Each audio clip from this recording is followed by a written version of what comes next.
If the vote goes against Riverside Studios, the harsh reality for the staff of THEA means no pay this week and from now on.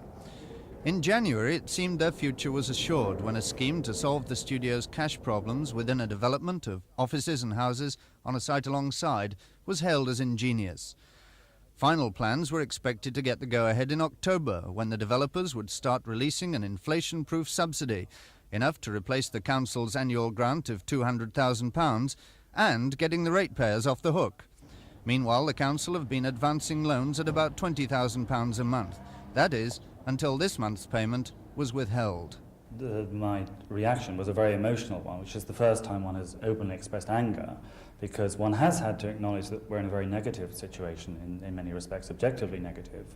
But once it gets into a dirty game, meaning when promises are broken, and particularly when it involves 30 people who have been very, very loyal, and knowingly so, not being paid their wages, despite a legal commitment being made by democratically elected people, then one despairs for the democratic state of this society.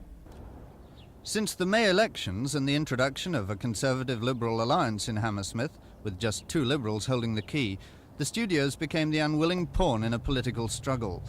Liberal leader Simon Knott has been an implacable opponent of the development all along, and he said he'll break the alliance if the Tories abstain and defeat his motion against the development, leaving them with little alternative, although some have publicly said it's a particularly unpleasant dilemma.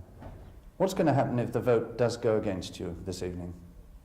Well, we'll stay, for a start. There is far too much support, overwhelming support, from every arts institution, every television company, national newspapers, people from abroad, Royal Ballet sending cables from Rome today for us to quietly just accept the decision. 2 Tory abstentions this evening would save Riverside Studios for sure, but party loyalty may well prevail.